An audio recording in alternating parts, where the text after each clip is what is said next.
नवग्रहस्तोत्र। श्रीगणेशाय नमः। जपाकुसुमसङ्काशं काश्यपेयं महद्युतिं तमोरिं सर्वपापघ्नं प्रणतोऽस्मि दिवाकरं। दधिशङ्खतुषाराभं क्षीरोदार्णवसम्भवं नमामि शशिनं सोमं शम्भोर्मुकुटभूषणं।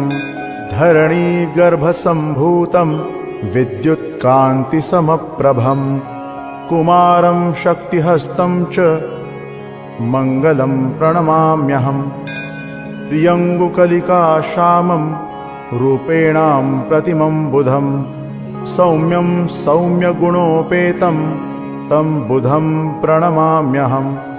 देवानां च ऋषीणां च गुरुं काञ्चनसन्निभं बुद्धिभूतं त्रिलोकेशं तं नमामि बृहस्पतिं। हिमकुन्दमृणालाभं दैत्यानां परमं गुरुं सर्वशास्त्रप्रवक्तारं भार्गवं प्रणमाम्यहम्।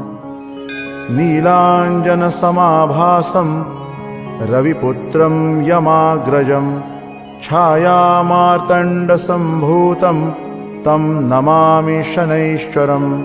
अर्धकायं महावीर्यं चन्द्रादित्यविमर्दनं सिंहिकागर्भसम्भूतं तं राहुं प्रणमाम्यहम्।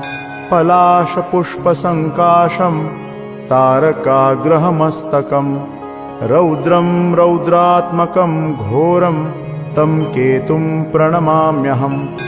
इति व्यासमुखोद्गीतं यपठेत् सुसमाहितः दिवा वा यदि वा रात्रौ विघ्नशान्तिर्भविष्यति। नरनारी नृपाणां च भवेत् दुःस्वप्ननाशनम्। ऐश्वर्यम् अतुलं तेषाम् आरोग्यं पुष्टिवर्धनम्। ग्रहनक्षत्रजाः पीडा तस्कराग्निसमुद्भवाः तः सर्वाः प्रशमं यान्ति व्यासो ब्रूते न संशयः।